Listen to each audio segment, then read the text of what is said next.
Hey, what is going on? Good morning. It is not normal to see me teaching or doing anything in the mornings in quite some time, but I just uh I just wanted to come on and share a few thoughts, a little bit of what the Lord's been speaking to me. But I want to just start off first. If you want to get updates when we do go live or whenever we're doing an event, just type the green heart. That's all you have to do is just type the green heart, and you're gonna get an instant message, uh, just letting you know how the next step. All you have to do basically is reply. And so if you just type the green heart, you will, just like I did there. If you see that, just like this, you will get a message letting you know when we are live, uh, or I'll send out a message, whatever it might be. Anyways, uh, I was just spending some time with the Lord this morning, and just see that. Wow, come on! Thank you so much for joining me from Ireland. I appreciate that. 5 p.m. there. That's good. Hey Donna, bless you. Say hi to some people before I dive right in. Cindy, good morning. John, good morning from Jersey. And so, thank you guys. If you're watching right now, if you're watching, let me know where you're watching from. Say hi. If you don't say hi, I'll always know who's watching. So, but I was spending time with the Lord this morning, and I always know it's going to be an interesting morning if I'm up really early. Which this was one of those days where I was up very, very early.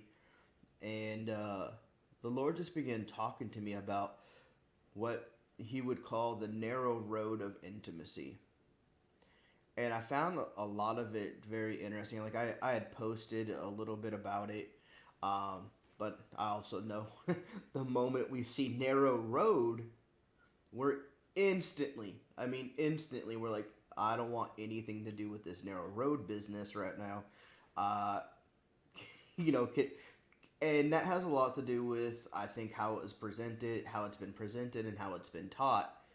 And I'm gonna come at it from a little bit of a different angle, uh, possibly, and we'll see. So, like I said, I guess this would start back a few weeks ago. I was in our Sunday morning service, and I had this vision, and I saw myself carrying like this laundry basket, very happy go lucky, just carrying this laundry basket. But inside the laundry basket itself was actually all this junk. Like, imagine if you were just like, you went out and you went to a junkyard and you pulled all these different components together, and I was just walking down the street carrying all this stuff, and but I was very like all excited, like I was off to do something amazing with it. And I just heard the Lord say, Wesley, that's the offering I'm looking for. Wesley, that's the offering I want. That right there. That's what I'm looking for. And I was like, well, what is it, Lord? And he goes, it's you. I was like, but it's all like, it looks like junk. It's all broken apart. It's not assembled, and it's in these different pieces. And he goes, but that's what I want. I want you to come to me just as you are. I want you to come to me like not all assembled, not all put together, because that's what we try to do. We try to get ourselves all put together, all looking nice and shining, and a little bit of a spit polish or something like that. And we try to take, random pieces of whatever in our lives, and then it's like we try to like gold plate it, I guess, if you would, and trying to make it look nice and making it look presentable, trying to give it more value than what we see in it. But the thing is the value that he sees in it is completely different than the value that we see in it. The value that he sees in our lives, and though we may look at our lives and go, "Oh man, uh this is all messed up. This is all broken. This is all like none of this looks good. None of this looks presentable. None of this looks great at all whatsoever. This all looks like junk. It looks like crap." And the Lord says, "No, what I see there is completely different. What I see there is something absolutely amazing, and if you bring it to me, I'll put it all together." And it just like stuck with me that the Lord wants us to come to him just as we are, in all our shambles and all our brokenness and all the stuff that we think that is completely invaluable, and he'll give it value. He gives it worth because he sees the value, he sees the worth. And we go back to the fact that he does not create junk. He doesn't create anything that's not good. And so he has created something that's good, and it's called you. And that goes all the way back to Genesis, when he says, it is good. He was incapable of saying it is good without having you in mind. So when he says it is good, he is considering the fact that you are you, and I am me, and all the things that make me me, and all the things that I may like about myself, or things I maybe don't like about, myself. And all of those things create me. All of those things. As all of those things create you. And those are the things that he wants us to bring with us. That's the offering. We become the offering. We become the sacrifice. So let's go towards this narrow road thing, this thing that he was talking about with me this morning. Now, what he was talking about with me this morning was, the narrow road that leads to life, the narrow road that leads to intimacy, is what he specifically said. And so when we think about the narrow road, we often, because of sin consciousness, because the church thrived for so long, when I say church, I mean like global church, like the church as a whole, the body of Christ. And I'm like going all the way back, like Martin Luther, like all those times. They thrived for so long on fear mongering and creating this form of godliness without intimacy. And they would hold God off at a distance, saying like, well, maybe you could have a relationship with him, just maybe. but not gonna guarantee it. Not gonna guarantee that you're gonna be able to have this relationship with him. And so they kept people from being able to build their own relationship. And then what they would do is they would create this avenue of a lifestyle. And so everything that we thought went through this filter of sin and went through this filter of always looking around the corner for the devil, always looking around the corner for like to get caught up in something, and not realizing that he gives us grace to live the life that we're called to live. And so when we look at passages like the narrow road, and we just take it, wide is the gate that leads to destruction, narrow is the gate that leads to life. But let me ask you this. Who is life? Who is life? Think about that for a moment. Who is life? Jesus is life. John 14:6, he said, I am the way, the truth, and the life. And no one can come to the Father, get close to the Father, except for going through me.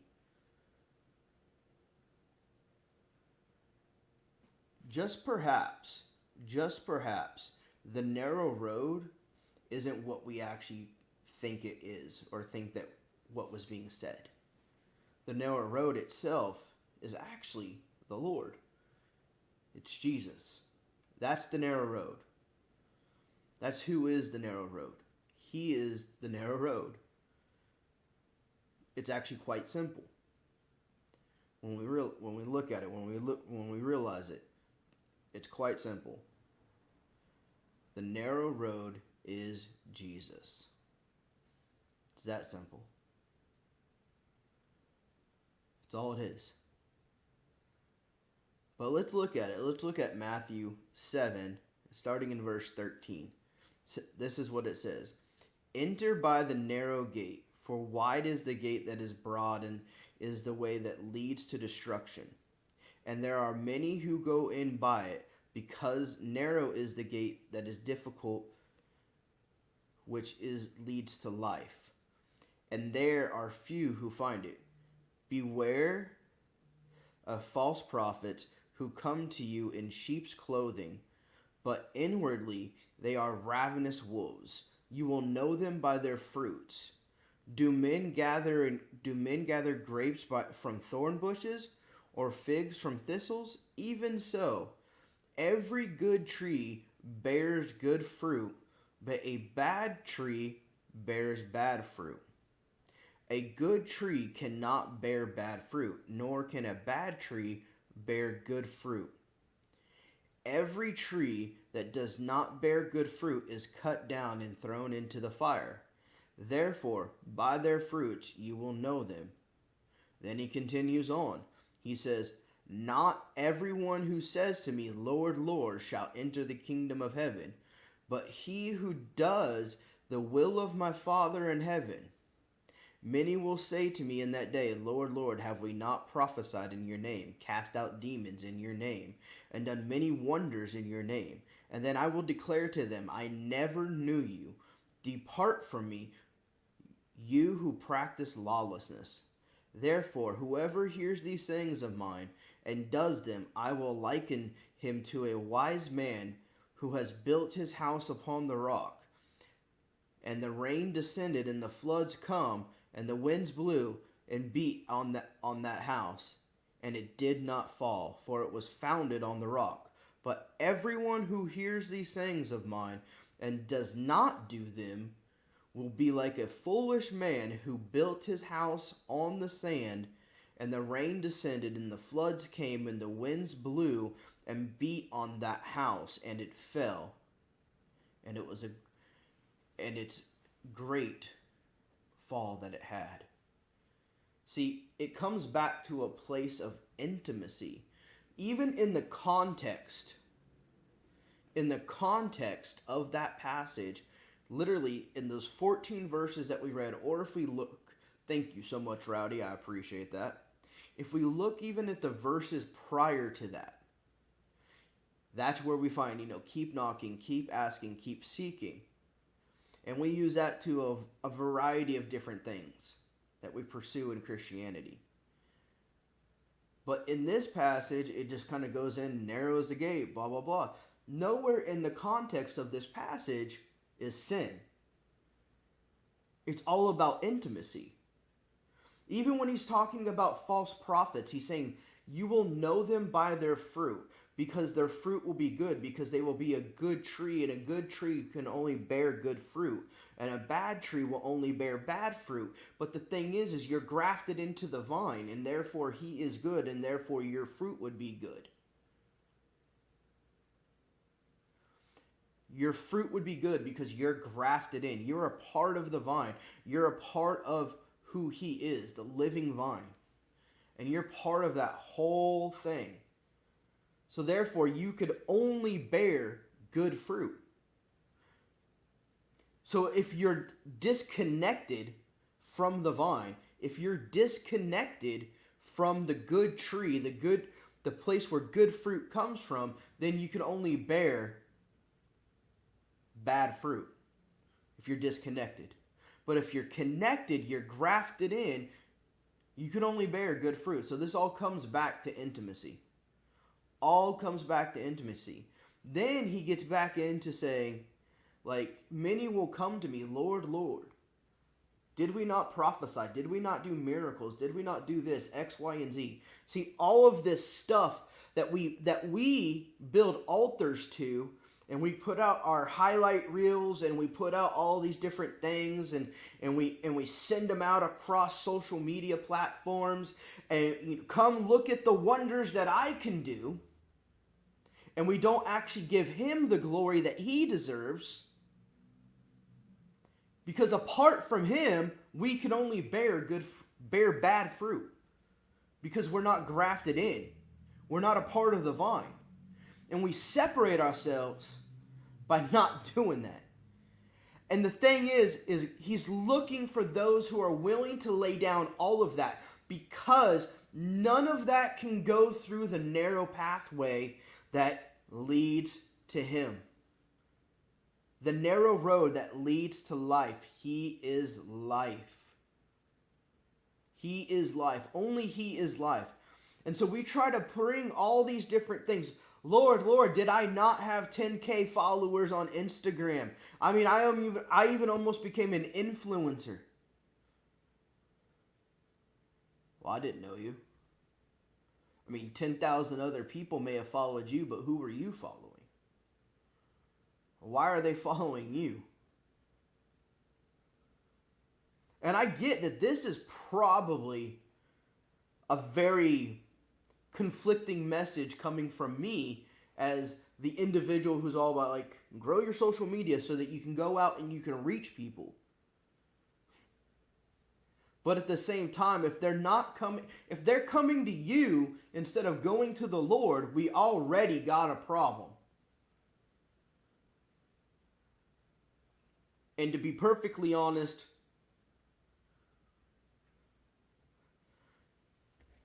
we got a lot of that happening. And it's kind of like all of a sudden we completely eradicated like part of the book of Hebrews, or what it was even prophesied by Jeremiah, and we've created a middleman. It goes all the way back to when the Israelites came out of Egypt, and the Lord wanted to be their father, wanted to be their God, and they said, hold on, like, it would be really cool if we had a king right now. So how about we get this golden calf? And that's the thing, is we got a bunch of golden calves right now. A bunch of golden calves.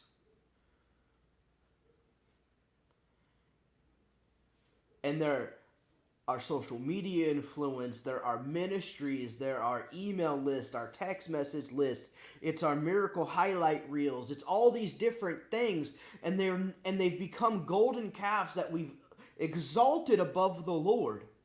But it won't fit through. It won't fit through the narrow road. But here's the deal. It's a means to an end because the Lord allows us to do that so hopefully that we catch a glimpse of him. It's kind of like when you walk into a house but you can smell what's going on in the kitchen. It's a hope that we get a sniff, we get a smell of what's actually taking place in that moment, that we can somehow, our nostrils somehow get engulfed with the rose of Sharon.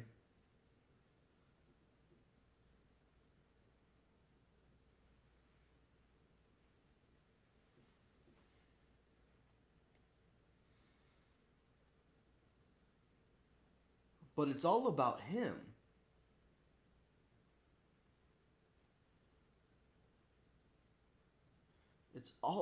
It's about him.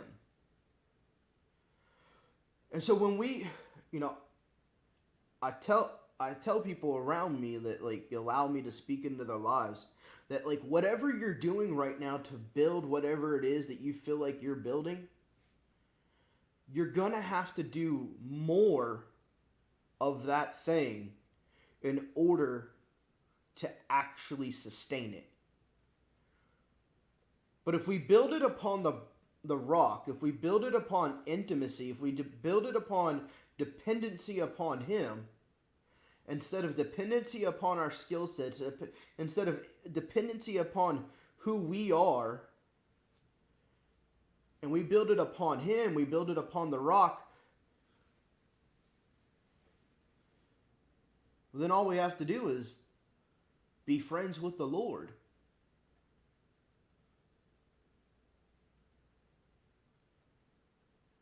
And we think we can like kind of finagle our way into like some type of loophole. Well, no, I am building this for the Lord, Wesley. You know, my ministry, my calling, like the thing the thing that I'm worshiping right now. I'm sorry, the thing that I'm working on creating for the Lord right now.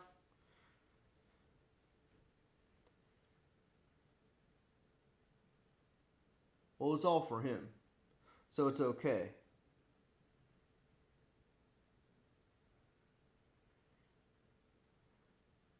Can I just be really honest? I'm a little bit more like surprised that like this is coming out of me than probably some of you. Because like it's just like the Lord has been like I just like sat in my chair this morning like forgive me, Lord, for what I've made this. Forgive me for what I've turned this into.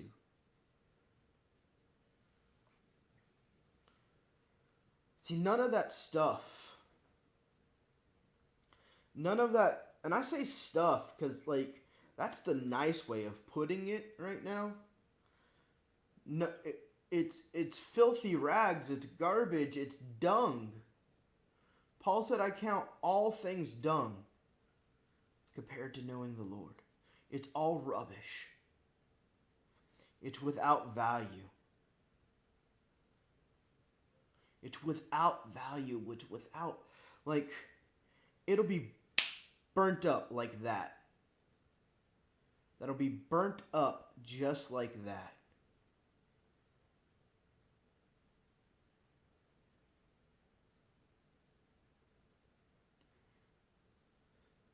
Just like that.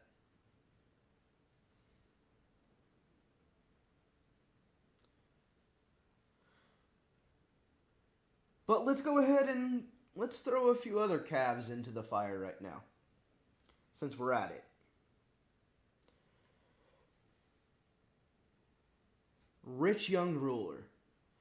It's nearly the same message. It's nearly the same message. Matthew 19, starting in verse 16. Now behold, one came and said to him, Good teacher, what good thing shall I do that I may have eternal life? And so Jesus said to him, Why do you call me good? No one is good but one, that is God. But if you want to enter into life, keep the commandments." And the young man said to him, "Which ones?" Which Jesus replies, "You shall not murder, you shall not commit adultery, you shall not steal, you shall not bear false witness, honor your father and your mother, and you shall love your neighbor as yourself." Which the young man said to him, "All of these things I have kept since I was very young. But what am I still missing? What am I lacking?" And Jesus said to him,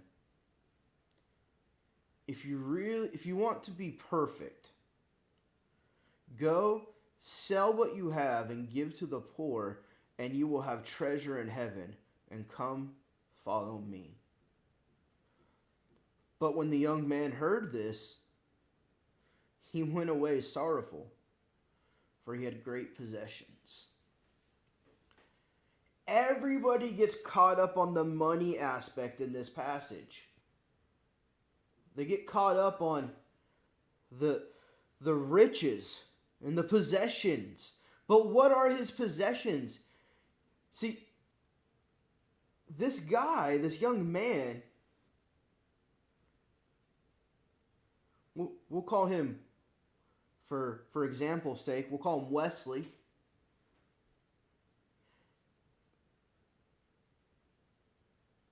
He's like, "Well, I've already done these things, these attributes, these things that you said that I should do in order to enter in. I mean, look how great they are. Look how great I've been doing them. Look how well I've been not murdering people, not committing adultery, not bearing false witness. Look how great I've been at doing it. I mean, I've been doing it so good. I'm the goodest whatever of them all. I'm the goodest. No one gooder. But I feel like I'm still missing something. Because he had the exoskeleton of the relationship, but he didn't have the inward parts. He had the framework, he had the outside of it all, but he was missing the heart of the very thing. I've done all this stuff. I've done everything. I've done all these external things. I have all these external things that I've done, and I've done them really well, and I've been super busy doing them. But why am I still feel like I'm missing something?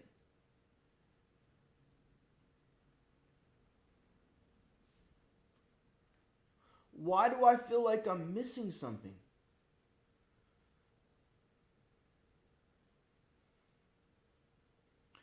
Give it all up. Give it all up and come and follow me, and you will have life. Give it all up and come and follow me, and you will have life. Doesn't that sound like going through the narrow road? Doesn't that sound like going through this narrow passage or the eye of the needle? Where the only thing that fits through it is you. The only thing that can come through this narrow passage, this eye of the needle, the only thing that can come and follow him is you.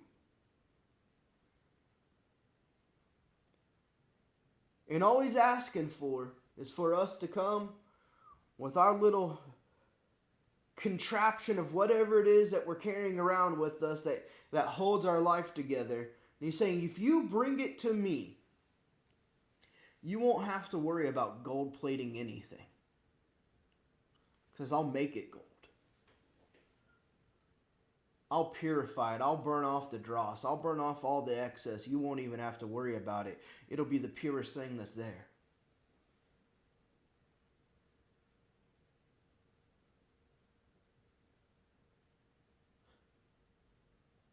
Because in the end, it's about our hearts.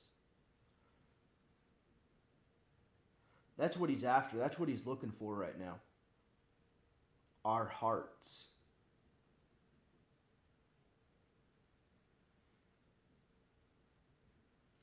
My friends, just leave it. Leave it at the gate, the entrance of the narrow road, and just go find him. Just go find him wherever he's at right now. Because wherever he's at is going to lead to life. It's going to lead to a wholeness in your heart that you've probably been longing for. You don't have to chase and pursue after all these other things. All these other things that could or look like they sound very Christian things to do. But he's saying, come after me. Come after me. Look after me.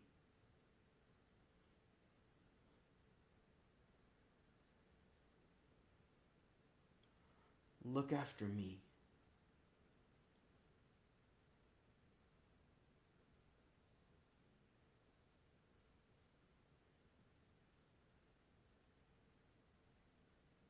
No one can live no one can live out the intimacy with God for you. Only you can. Only you can live out the intimacy with the Father. No one else. No one else can do it. So it's up to you. And the only way you can come to him is through that narrow path, that narrow gateway. Only you can get to him. You can't bring all this other stuff.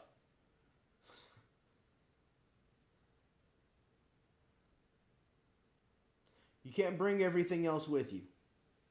But you can sure bring him. Or bring yourself. And go meet him.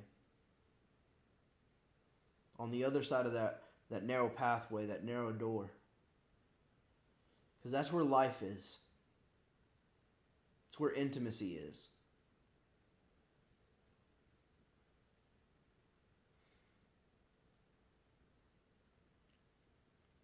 But that's what I got for today. That's what I got for today. We're going to be live again with Young Voices in about 6 hours at 6 p.m. Eastern Time. We'll be live right here on Love Speaks page.